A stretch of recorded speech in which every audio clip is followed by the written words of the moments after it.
bonsoir. 300 000 personnes dans les rues d'Alger aujourd'hui, c'est la réponse des partisans de la démocratie à la percée islamiste du premier tour des législatives. À l'appel du Front des forces socialistes d'Aït Ahmed, des hommes, des femmes, des enfants, chantant et dansant, ont voulu démontrer que l'arrivée au pouvoir des intégristes n'était pas une fatalité. Un succès que commande pour nous notre envoyée spéciale Catherine Gentil. Une marée humaine a déferlé cet après-midi dans les rues d'Alger. Un slogan a dominé tous les autres, Algérie libre et démocratique. Un enjeu essentiel donc, mais dans une ambiance de fête, de danse et de chansons. Ponctué par un refrain, l'Algérie n'est pas l'Iran. Aussi Aït Ahmed du FFS qui avait appelé à cette marche ne cachait pas sa joie. Un immense bonheur, c'est une date de la victoire. Cette manifestation, elle vient démontrer qu'on ne veut ni république intégriste, ni république bananière. Les provocations que l'on pouvait redouter n'ont pas eu lieu.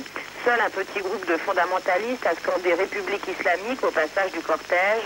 La police anti-émeute s'était déployée dans la ville, mais n'a pas eu à intervenir. Aït Ahmed a donc gagné son pari pour l'instant. Il a su réunir ceux qui, désemparés par la victoire du fils, ne savaient plus comment s'exprimer. Il s'est fait leur porte-parole. Ainsi, Aït Ahmed a pris date pour l'avenir, un avenir qui ressemblera à un combat, puisque le fils devrait, sauf surprise, avoir la majorité absolue au Parlement. À l'issue de cette manifestation, 35 personnes ont été arrêtées. Selon le ministère de l'Intérieur algérien, il pourrait s'agir de militants intégristes qui cherchaient à troubler la marche.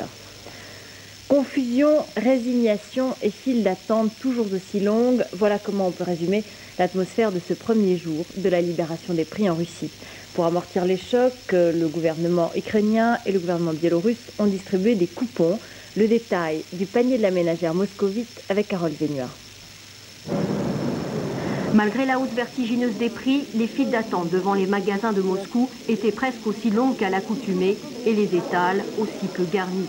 Le gouvernement avait pourtant promis qu'un tas d'articles allaient faire leur apparition dès que les prix seraient libérés. Où sont-ils? Quant aux produits disponibles, leurs prix se sont comme prévu littéralement envolés. Quelques exemples concrets, le prix de la viande a été multiplié par 10, le fromage est 8 fois plus cher, le pain et le lait 2 fois plus cher. Quant au kilo de beurre qui coûtait hier 10 roubles, il en vaut aujourd'hui 45. Un moscovite au salaire moyen de 350 roubles par mois devra travailler plus de 22 heures pour se payer cette denrée, un véritable luxe. C'est une catastrophe. Comment les gens vont-ils vivre, surtout les vieux, les retraités? Nous vivrons comme des clochards, comme nous avons toujours vécu, c'est-à-dire mal. Il faut économiser pour se nourrir. Même si des mesures compensatoires qui accompagnent la libération des prix prévoient entre autres une augmentation des salaires, les mois à venir s'annoncent plus que difficiles. Mais c'est le prix à payer pour passer à l'économie de marché. Tous les membres de la nouvelle communauté d'État devront s'aligner sur la thérapie de choc engagée par Boris Yeltsin. Mais la population de l'ex-Union soviétique acceptera-t-elle encore longtemps ces restrictions toujours plus dures? Difficile pour l'instant de le prévoir. On l'a appris en début de soirée, la France va dépêcher 3 compagnies de parachutistes au Tchad. Une centaine de militaires sont déjà arrivés à N'Djamena dans la journée pour soutenir le président Idriss Déby, confronté à un mouvement de rébellion. Le point tout de suite avec le correspondant de l'AFP Audio à Libreville. La guerre des chefs reprend au Tchad, où l'ancien président Hissène Habré a lancé ses partisans pour tenter de reprendre le pouvoir au colonel Idriss Déby. Venus du Nigeria, les combattants d'Hissène Habré occupent maintenant une large partie de la région du lac Tchad et ne sont plus qu'à une centaine de kilomètres de la capitale, peut-être moins. Après les villes de Lilwa et Bol, ils se dirigent en colonne sur Massakori, où l'armée légitimiste tente de les stopper. Pendant ce temps, l'inquiétude grandit à N'Djamena, où des pillages ont été signalés au grand marché. Des combattants armés volent les voitures aux civils et les rues sont quasiment désertes. Chacun préfère rester chez soi, redoutant l'extension des combats. Pendant ce temps, des militaires de la force française éperviers basés à N'Djamena sont postés à proximité de certains édifices de la capitale tchadienne. 12 Palestiniens expulsés au lendemain de l'assassinat d'un colon juif. L'opposition au président Gamsa Kourdia prend le pouvoir en Géorgie et un nouvel accord de cessez-le-feu conclu en Yougoslavie. Isabelle Guyader résume pour nous le reste de l'actualité dans le monde. Espoir en Yougoslavie. Après plus de 4 heures de négociations, sous l'égide de Cyrus Vance, émissaire de l'ONU, Yougoslaves et Croates ont signé à Sarajevo un cessez-le-feu absolu à partir de demain 18h. Seul le respect de cette trêve permettra l'envoi sur place des casques bleus de l'ONU, mais en 6 mois de conflit, 14 cessez-le-feu sont déjà restés lettres mortes. Zviad Gamsakhourdia destitué. Ses opposants réunis en conseil militaire ont pris ce soir le pouvoir et annoncé la formation prochaine d'un gouvernement intérimaire. Tbilissi est sous couvre-feu. Aucune réaction pour l'instant du président géorgien, toujours retranché dans le Parlement. Les combats se poursuivent. Ils ont déjà fait 71 morts et 400 blessés. La délégation palestinienne ne se rendra pas samedi prochain au pourparlers de paix au Proche-Orient. Elle entend ainsi protester contre l'expulsion aujourd'hui par Israël de 12 Palestiniens des territoires occupés. Pour l'État hébreu, il s'agit d'activistes de l'OLP tous impliqués dans des attentats.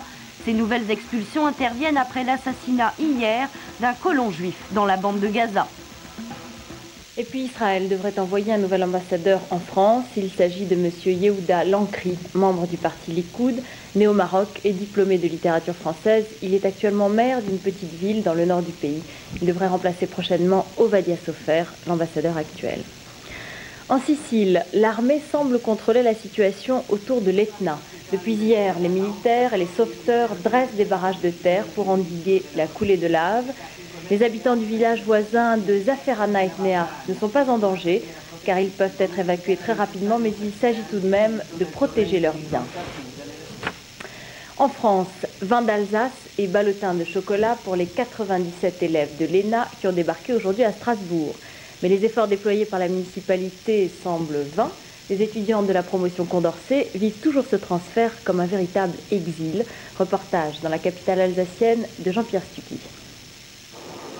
Cela aurait dû être le train de la délocalisation version Cresson. En fait, il aura été vécu plutôt comme le train de l'exil. À leur arrivée sur les quais de la gare, il y avait d'abord, parmi les bisutes de l'ENA, ceux qui étaient de très méchante humeur. Ça va ruiner le prestige international de l'école puisque Strasbourg est quand même beaucoup plus éloigné de la capitale. Et en plus, le corps enseignant ne pourra pas se déplacer. Donc vraiment, je pense que c'est une mesure qui est regrettable. Et j'espère qu'on reviendra dessus un jour. Strasbourg, capitale de l'Europe? Oui, bien sûr. Mais l'ENA est quand même une école de hauts fonctionnaires français.